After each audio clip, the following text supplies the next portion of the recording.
فقط پاکیزہ جذبوں کی پرکھ ہوگی سرے محشر، گنے گا کون سجدوں کو، وضو تک کون جائے گا۔ تو چلیے شروع کرتے ہیں۔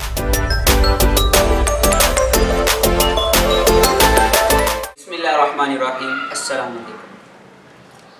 اگر آج آپ کسی کے درد پر اس کا مرہم بنتے ہیں تو وہ ساری زندگی آپ کا عکس اپنے دل میں رکھتا ہے، لیکن اگر آپ کسی کی درد پر واہ کہتے ہیں تو یقین جانیں وہ آپ کو یاد تو رکھتا ہے مرتے دم تک، لیکن ایک گہرے زخم کی طرح۔ اور ہاں، ہمارا آج کا المیہ یہ ہے کہ ہم اپنے درد پر آہ کرتے ہیں اور دوسروں کے درد پر واہ کرتے ہیں۔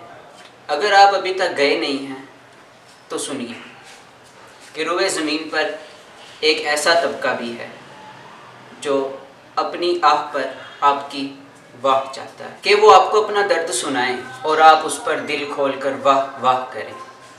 جی ہاں، میں باتیں شاعروں کی کر رہا ہوں۔ ہمارے ہاں کچھ لوگ شعر اور شاعر کو معیوب سمجھتے ہیں۔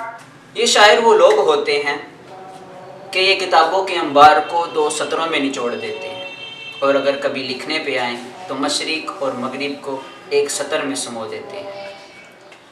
لاہور کے ایک شاعر گزرے ہیں، اختر شیرانی۔ تو اختر شیرانی شراب بہت پیا کرتے تھے۔ شراب پیتے تھے تو اپنے حواس کھو بیٹھتے تھے، اور ہاں، اپنے سوا کسی کو شاعر ہی نہیں سمجھتے تھے۔ خود تو وہ ایک رومانوی شاعر تھے کہ جب وہ لفظ کہتے تھے تو دنیا، رومانوی دنیا میں کھو جاتی تھی۔ تو ایک دن میخ خانے میں بیٹھے شراب پی رہے ہیں، ہاتھ میں پیمانہ ہے، جام پہ جام لے رہے ہیں، تو ایک انگریز کمیونسٹ پاس آ بیٹھا۔ اس نے آ کر کہا، جناب یہ آپ کا ساحر لدھیانوی کے بارے میں کیا خیال ہے؟ کہنے لگے اسے مشق کرنے دو۔ کسی نے پوچھا کہ احمد ندیم قاسمی کے بارے میں کیا خیال ہے؟ تو کہتے شاگرد ہے اپنا۔ کسی نے پوچھا فیض احمد فیض کے بارے میں کیا خیال ہے؟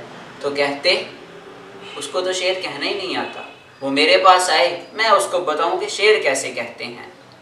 اس ظالم نے موقع پا کر آپ کے ایمان پر حملہ کرنا چاہا اور کہتا ہے کہ محمد عربی کے بارے میں کیا خیال ہے؟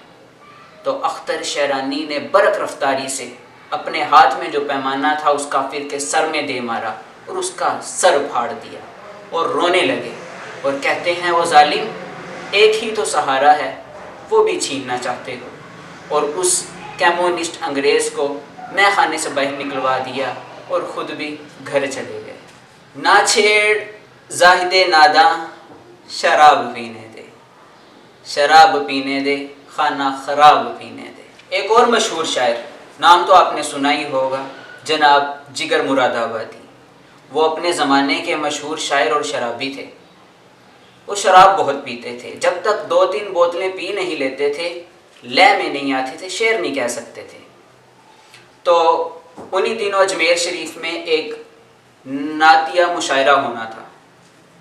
تو بہت بڑا مشاعرہ تھا، تو جو انتظامیہ تھے انہوں نے سوچا کہ اتنا بڑا مشاعرہ ہی کیا کہ جس میں اتنا بڑا شاعر نہ ہو، تو انہوں نے اشتہار پر جگر کا نام بھی لکھوا دیا، اور جو اشتہار تھے وہ سارے شہر میں اویزا کر دیے گئے۔ تو جب لوگوں نے ایک شرابی کا نام اس نعتیہ مشاعرے کے اشتہار پہ دیکھا تو لوگ طیش میں آ گئے اور کہتے ہیں کہ ہم اس شرابی کو یہاں پہ نعت نہیں پڑھنے دیں گے۔ تو مشاعرے کا دن آ پہنچا۔ کسی طریقے سے جیسے تیسے انتظامیہ نے جگر مراد آبادی کو سٹیج پہ چڑھا دیا۔ جیسے وہ سٹیج پہ چڑھتے ہیں اعلان ہوتا ہے کہ اب آ رہے ہیں جگر مراد آبادی، تو لوگ سراپا احتجاج ہو گئے، ہم اس کو نعت نہیں پڑھنے دیں گے، یہ ایک شرابی ہے، یہ پاک کلام نہیں پڑھ سکتا۔ جگر مراد آبادی نے مائک سنبھالا، مائک پکڑ کر جب انہوں نے اپنا کلام شروع کیا، اور وہ کہتے ہیں ایک رند ہے اور مدحت سلطان مدینہ۔ اتنا کہنا تھا کہ مجمع پر سناٹا چھا گیا، جو شور و گل تھا وہ سناٹے میں بدل گیا۔ جیسے جیسے وہ اپنا کلام پورا کرتے جا رہے ہیں ویسے ویسے مجمع میں ہچکیاں بنتی جا رہی ہیں، اور جیسے جیسے کلام پورا ہوا ہچکیوں کی آواز اونچی ہوتی گئی۔ اس دن کے بعد جگر نے شراب نہیں پی، موت کو گلے لگا لیا، لیکن شراب کو منہ تک نہ لگایا۔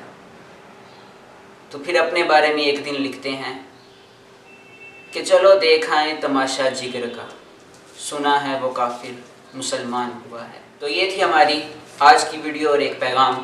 اگر آپ کو اچھا لگا ہو تو ویڈیو کو لائک کیجیے گا اور سبسکرائب کریں چینل کو۔ ویڈیو دیکھنے کا شکریہ، اپنا خیال رکھیے گا، اللہ حافظ۔